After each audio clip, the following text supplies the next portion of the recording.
technical analysis is, people say, well, I look at the chart, right? They try to figure out either momentum, things that are going up, continue to go up, things that are going down, continue to go down, or mean reversion. They think it's going down, it's going to go back up, or it's gone up and they think it's going to go back down. And so it's all looking at charts and recent price action. It's price action only. Fundamental analysis is much more digging into what a company does. How fast can it grow? What products do they sell? What pricing do they sell it at to their peers? What are their margins? What are they doing? Are they good stewards of capital? When they make money, what do they do with it? Do they do a dividend? Do they buy back stock? Do they buy other companies? So fundamental is much more kind of an assessment of the business, its strategy. Are they implementing it? And technicals is much more just literally looking at the stock price and trying to predict whether the trends on the price will continue or not.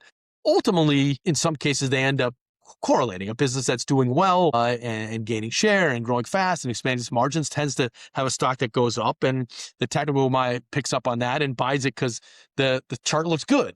Or so they're not completely unrelated in terms of how maybe stock behavior is ultimately, but in terms of how people come at analyzing things, they can be completely different. I mean, technicians might not care at all about when the company reports earnings or that, if they're good stewards of capital, the stock went up and they want to buy it because the chart tells them it looks good. That might be all they care about. And they typically would have a shorter investment horizon. That technician, they probably would buy something for a few weeks or days, whereas usually a fundamental person is saying, I think this is going to be a good business and I can hold it for 6, 12, 18, 24, 36 months. Got you. So it sounds more like a technical trader, a technical investor is more trading tendencies. But you were mentioning when you were speaking about fundamental, right. When you were mentioning analysis, your fundamental analysis, you were describing bottoms up. It's also an approach from like top down, right? Where you look at the whole industry. Do y'all take the bottoms up? Where you go from the company from the bottom and analyze it that way, or do you take a top down approach, top down? So we try to do both. I mean, we don't have like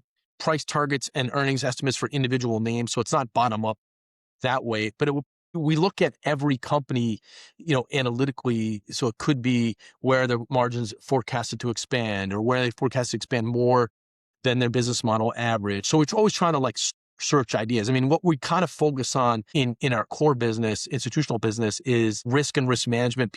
Their equity portfolios. We do custom work there, idea generation. So the ideas are where we think stocks could be outperform or underperform, tech strategy. So we do a lot of work on on technology companies, just because the S&P 500 is just so filled with tech stocks at this point. We do a lot on like management decision making, so analyzing the deals and buybacks and dividends and those kind of things. So the institutional crowd's very focused on that. I think for Trivector Research, where your listeners hopefully go to the website, there it's going to be much more big picture things like what do we think the S&P can do per year for the next 5 years, and why you should stay invested in the S&P, and what are the sectors and industries that we think have better estimate achievability or not. So bigger picture things. Most institutional investors, they run big funds, and they're not like looking for advice about should they buy equities or not. It's kind of a different animal. So, but listen, for $100 a month, anyone can just go to Trivector Research and check it out. Got that right. And we'll put the link in there. You said use Marcus, you get a month free. I don't know if that was free. true. Yeah, that's right. But yeah, we'll put it in there. We'll definitely share it with our listeners and viewers alike. Yeah, it's good stuff. Very good stuff. So